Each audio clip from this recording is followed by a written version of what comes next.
നമസ്കാരം. ബംഗാൾ നിയമസഭാ തെരഞ്ഞെടുപ്പിലേറ്റ കനത്ത പരാജയത്തിൽ 15 വർഷത്തെ ഭരണം നഷ്ടപ്പെട്ടതിന് പിന്നാലെ തൃണമൂൽ കോൺഗ്രസിൽ രൂപപ്പെട്ട ആഭ്യന്തര കലാപം പൂർണ്ണമായ പിളർപ്പിലേക്ക് വഴിമാറുന്നു.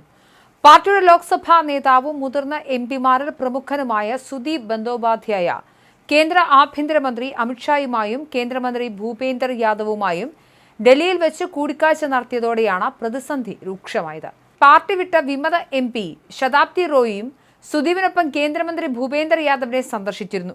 മമതാ ബാനർജിയുടെ അനന്തരവനും പാർട്ടിയുടെ നാഷണൽ ജനറൽ സെക്രട്ടറിയുമായ അഭിഷേക് ബാനർജിയിലേക്ക് പാർട്ടി അധികാരം പൂർണ്ണമായി കേന്ദ്രീകരിക്കുന്നതിനെതിരെയുള്ള മുതിർന്ന നേതാക്കളുടെ വിയോജിപ്പാണ് ഇപ്പോൾ പരസ്യമായ പിളർപ്പിൽ കലാശിച്ചിരിക്കുന്നത്.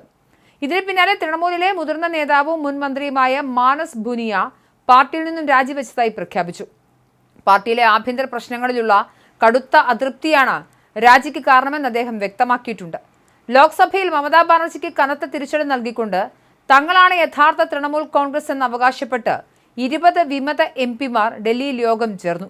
BJP പിന്തുണയോടെ നീങ്ങുന്ന ഈ വിമതരെ ഒന്നിപ്പിക്കുന്നതിനും കരുനീക്കങ്ങൾ ഏകോപിപ്പിക്കുന്നതിനുമായി ബംഗാൾ മുഖ്യമന്ത്രിയും BJP നേതാവുമായ സുവേന്ദു അധികാരി നേരിട്ടെത്തി യോഗത്തിൽ പങ്കെടുത്തു. തങ്ങൾക്ക് ലോക്സഭയിൽ പ്രത്യേക വിഭാഗമായി ഇരിക്കാൻ അനുമതി നൽകണമെന്നാവശ്യപ്പെട്ട് വിമത എംപിമാർ തിങ്കളാഴ്ച ലോക്സഭ സ്പീക്കർ ഓം ബിർളയെ കണ്ട് കത്തു നൽകും. പശ്ചിമബംഗാൾ നിയമസഭയിൽ 58 വിമത TMC MLA മാർ ചേർന്ന് പ്രത്യേക പ്രതിപക്ഷ ബ്ലോക്ക് രൂപീകരിക്കുകയും സ്പീക്കർ ഇതിന് അംഗീകാരം നൽകുകയും ചെയ്തിരുന്നു. ഇതിന് സമാനമായ രീതി ലോക്സഭയിലും ആവർത്തിക്കാനാണ് വിമതരുടെ നീക്കം. തൃണമൂലിന്റെ ആകെയുള്ള 28 ലോക്സഭാ അംഗങ്ങളിൽ 19 പേരും നിലവിൽ വിമത പക്ഷത്തിനൊപ്പമുണ്ടെന്നും സുദീപ് ബന്ദോപാധ്യായ കൂടി ചേരുന്നതോടെ ഇത് 20 ഉയരുമെന്നും വിമത MP ജഗദീഷ് ചന്ദ്ര വർമ്മ ബസുനിയ അറിയിച്ചു. സ്പീക്കറുടെ അംഗീകാരം ലഭിച്ചാൽ പാർലമെന്റിൽ BJP നേതൃത്വം നൽകുന്ന NDA സഖ്യത്തിന് പിന്തുണ നൽകുമെന്ന് വിമത നേതാവിന്റെ നേതാവായ കാക്കുലി ഘോഷ് ദസ്ദീദാറും വ്യക്തമാക്കി കഴിഞ്ഞു. അതേസമയം പാർട്ടിയിൽ കടുത്ത വിമത നീക്കം ശക്തമായതോടെ വിമതരെ പൂർണ്ണമായും വെട്ടിനിർത്തിക്കൊണ്ട് മമതാ ബാനർജി തൃണമൂൽ കോൺഗ്രസ് പുനഃസംഘടിപ്പിച്ചു. സംഘടന വിട്ടുപോയവരെയും നേതൃത്വവുമായി അകന്നു നിൽക്കുന്നവരെയും പദവികളിൽ നിന്നും പൂർണ്ണമായും ഒഴിവാക്കാനാണ് പുതിയ ദേശീയ വർക്കിംഗ് കമ്മിറ്റി രൂപീകരിച്ചത്. പുതിയ കമ്മിറ്റിയിൽ സൗഗത റോയി, ജ്യോതിപ്രിയ മല്ലിക് എന്നിവരെ ഉൾപ്പെടുത്തിയപ്പോൾ പാർട്ടി വിട്ട സായോനി ഘോഷ്, സുദീപ് ബന്ദോപാധ്യായ എന്നിവരെ എല്ലാ ചുമതലകളിൽ നിന്നും നീക്കി. മഹുവ മൊയ്ത്ര, ബിമൻ ബാനർജി തുടങ്ങി പ്രമുഖ നേതാക്കൾ സൂം വഴി വിർച്വലായാണ് ഈ ദേശീയ വർക്കിംഗ് കമ്മിറ്റി യോഗത്തിൽ പങ്കെടുത്തത്.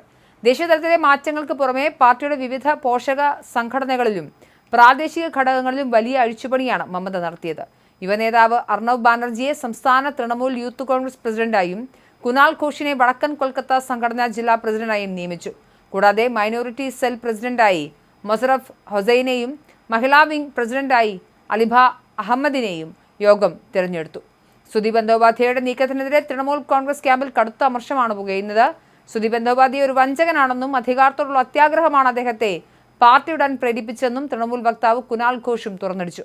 മമതാ ബാനർജി അദ്ദേഹം പിന്നിൽ നിന്ന് കുത്തുകയാണ് ചെയ്തതെന്നും കുനാൽ ഘോഷ് ആരോപിച്ചു.